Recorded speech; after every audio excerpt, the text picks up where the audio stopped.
We'll be working on Unit 7, LT9 notes, multiplication rule, independent probabilities. So last week you learned about probability. Probability is the number of successful outcomes over the number of total possible outcomes. Last week we talked about the number you want over your total. Okay, for example, on the right it says rolling a fair number cube. So what is the probability that you roll a 4? Well, there's only one 4 on the dice, and there's 6 possible numbers. So 1 out of 6, and that's going to, if you were to divide that out, that's going to equal 0.166. We talked about rounding to that second decimal place. So that 6 is going to tell the other 6 to move up. So my real answer, my final answer, should be 0.17. Okay, today we're going to be talking about independent events. The result of one event has no impact on the result of another event. For example, rolling a die and drawing a card from a standard deck. So when you roll a die, it does not matter and it does not have any effect on the deck of cards, what you would get on a deck of cards. I could roll a 6 on a die and I could grab a card and it might be the ace of spades. They won't affect each other. When we're talking about independent probabilities, we have to remember that the word and means we have to multiply. So if you want more than one thing to occur at the same time, this and that, find the probability of each and then multiply them together. So this is what we're going to be doing today. We're going to be finding the probability of each and then we're going to multiply them together to get our final answer. Okay, what you have to remember about independent probability is that the word and means you need to multiply, and that's what we're going to be doing today. So if you want more than one thing to occur at the same time, this and that, find the probability each and multiply them together. Okay, so we're going to start here. At a picnic, Julio reaches into an ice-filled cooler containing 8 regular soft drinks and 5 diet soft drinks. He removes a can, then decides he's not really thirsty and puts it back. What's the probability that Julio and the next person to reach into the cooler both randomly select a regular soft drink? Well, first we have to figure out how many total soft drinks there are. If I know that there's 8 regular plus 5 diet, I know that there's 13 total soft drinks. Okay?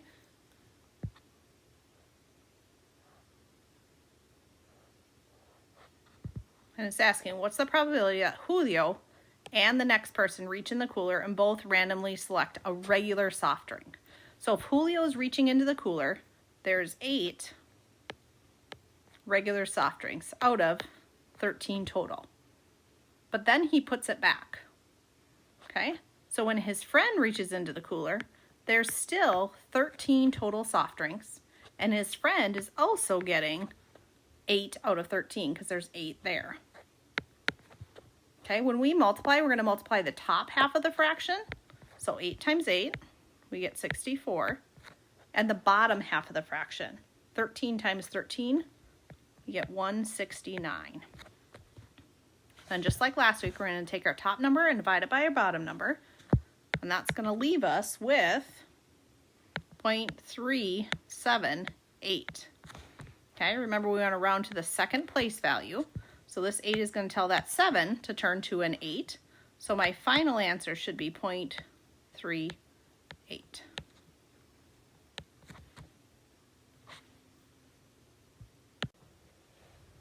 Okay, so we'll start at number, well, it looks like yours is number 1, mine's number 3. Same problem though. At a picnic, Julio reaches into an ice-filled cooler containing 8 regular soft drinks and 5 diet soft drinks. He removes a can, then he decides he is not really thirsty and puts it back. What's the probability that Julio and the next person reach into the cooler, both randomly select a regular soft drink?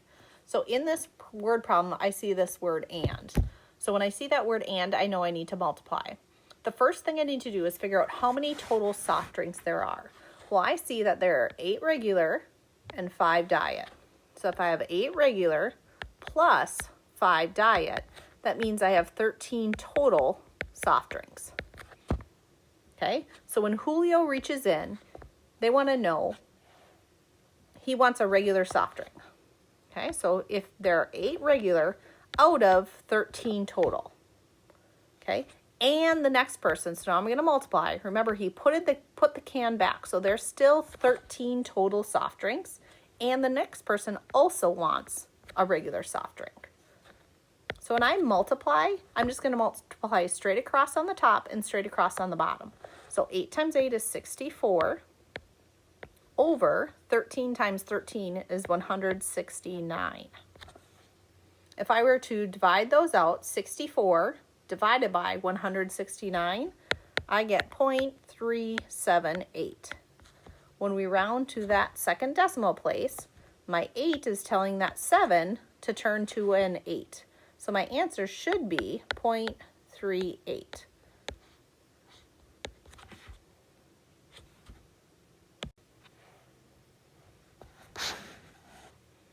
A cage contains 3 white and 6 brown hamsters.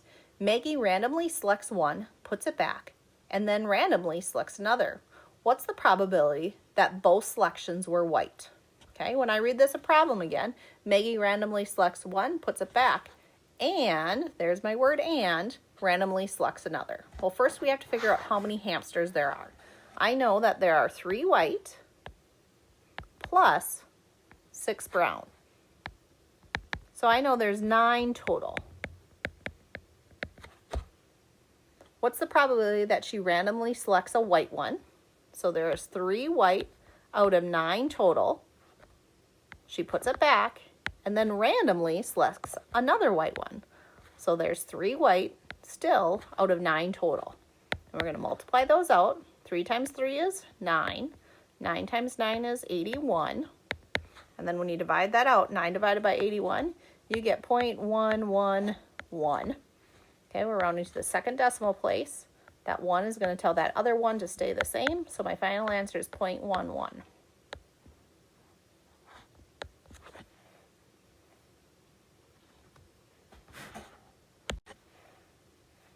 Mr. Hubert is randomly selecting students to come to the front of the board. There are 30 students in his class. 14 of them are girls and 16 are boys. What's the probability that he picks a girl and then a boy, assuming a student could be picked more than once? So those students can't be picked more than once, so there's still going to be 30 students in the class no matter what. Okay, so it already told us a total. There are 30 students in the class, so we know that 30 is going to be our total. What's the probability that he picks a girl? Right here it says 14 of them are girls, so I'm going to say 14 out of 30. And he's also picking a boy, and there are 16 boys. So 16 out of 30. So I'm going to multiply straight across. 14 times 16, and I get 224. And then 30 times 30 is 900. I'm going to take that 224 and divide it by 900, and that's going to get me 0.248. Rounding to the second decimal place, that 8 is telling that 4 to move up to a 5, so 0.25 should be my final answer. What is the probability that you draw a jack from a deck of cards, replace it, and draw a 7? Okay, so when I think of a deck of cards, I know that there are 52 cards total. And I see this word and, so I know I'm going to have to multiply, and there's still going to be 52 because I replace it and then take another one out. What's the probability that you draw out a jack? So how many jacks are in a deck? Well, if you look at your deck of cards, there are 4 jacks in the deck. You replace it, and then you draw a 7. Again, with your deck of cards, there are 4 7s in a deck of cards. So they're both going to be 4 on top. I'm going to multiply straight across. 4 times 4 is 16, and 52 times 52 is 2,704. I'm going to take 16 divided by 2,704, and I get 0.005. Okay, this 5 is going to tell that 0 to turn to a 1, so I should get 0.01 as my final answer. The next one says, what is the probability that you draw a spade, put it back, and draw a face card? Okay, here's my word and, so I know I'm gonna be multiplying. And we're still working with deck of cards, so I know there's 52 the first time. And there's also gonna be 52 the second time because I put it back. What's the probability that you draw a spade? Well, remember a spade, in each deck of cards, there's 13 cards per suit. So there's gonna be 13 spades. And then the next thing I draw is a face card. Well, face cards are all the ones that have the kings and the queens and the jacks on them. Okay, so there's 12 of those in a deck of cards. So I'm going to multiply out 13 times 12, and I get 156. And then again, my 52 times 52, just like above, is 2,704. Now I'm going to take 156 divided by 2,704, and I get 0.057. That 7 is going to tell that 5 to turn to a 6, so my final answer should be 0.06.